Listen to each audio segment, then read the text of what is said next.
De onde a gente vem? Não só como espécie, mas como vida. De onde veio o primeiro ser vivo?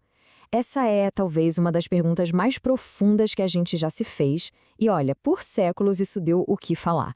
Então, bora mergulhar nessa história e desvendar esse mistério passo a passo. Para a gente entender essa jornada, nosso caminho vai ter 5 paradas.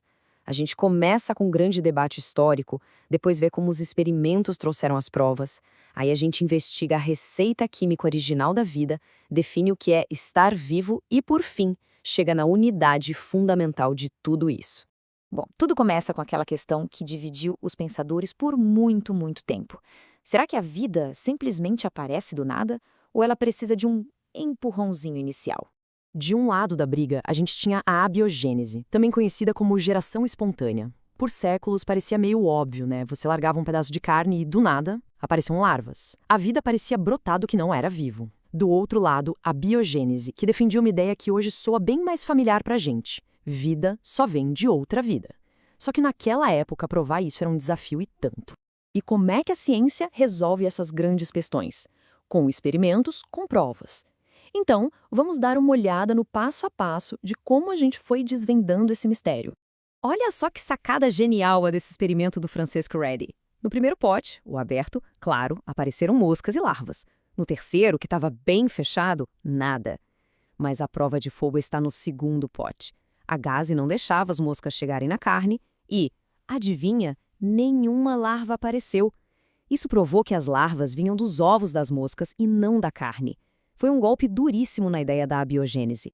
Mas o nocaute, o golpe final mesmo, veio de um dos gigantes da ciência, o Louis Pasteur.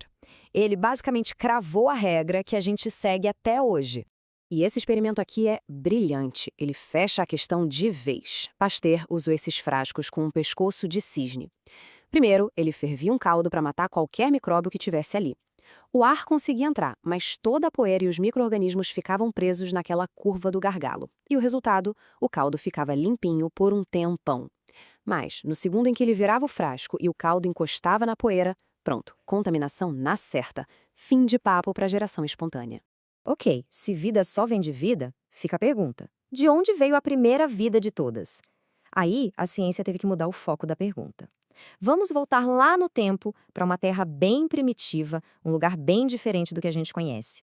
A hipótese mais forte que temos hoje é a de Oparin e Haldane. A ideia deles era que, naquelas condições da Terra primitiva, com uma atmosfera totalmente diferente, cheia de gases como metano, amônia, e com muita energia rolando de raios e vulcões, a vida não apareceu de repente.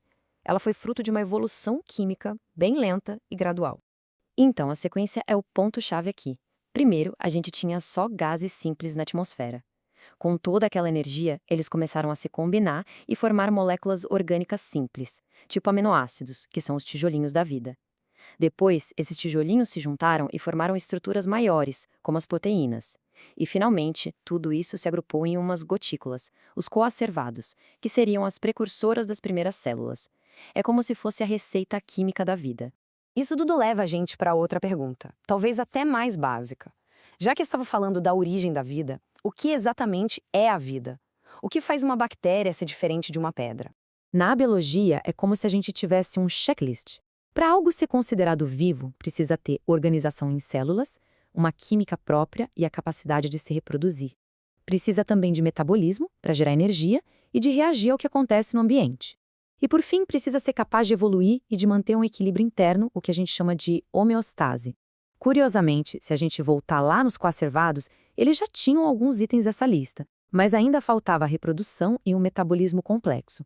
Era um passo importantíssimo, bem na fronteira da vida. Mas, claro, a biologia adora uma exceção para complicar um pouco a nossa vida, né? Os vírus são um ótimo exemplo.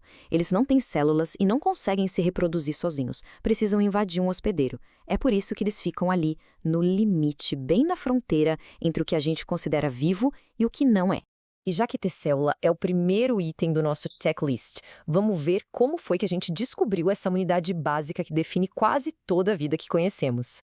Entender a célula foi como montar um quebra-cabeça gigante que levou séculos. Tudo começou com a invenção do microscópio. Aí, Robert Hooke deu nome à coisa. Depois, Leeuwenhoek descobriu todo um mundo de micro-organismos. E, finalmente, Schleiden, Schwann e Virchow juntaram as últimas peças. E essa imagem aqui é o marco zero. Robert Hooke estava olhando um pedacinho de cortiça no seu microscópio, bem rústico, e viu essas pequenas caixinhas. Elas o lembraram dos pequenos quartos, as celas de um mosteiro, e por isso ele chamou de células. Mal sabia ele que estava batizando a unidade fundamental da vida.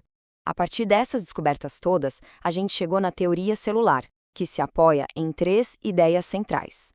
A primeira, tudo que é vivo é feito de célula. A segunda, a célula é a unidade básica de forma, de função e de genética. E a terceira, que amarra tudo lá com o experimento do Pasteur. Toda célula vem de outra célula que já existia.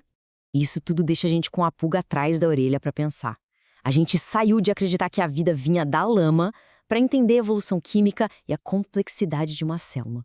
Se a gente entende a receita original, será que um dia seríamos capazes de seguir esses mesmos passos e criar vida do zero em um laboratório? Bom, essa é uma jornada que a ciência ainda está trilhando.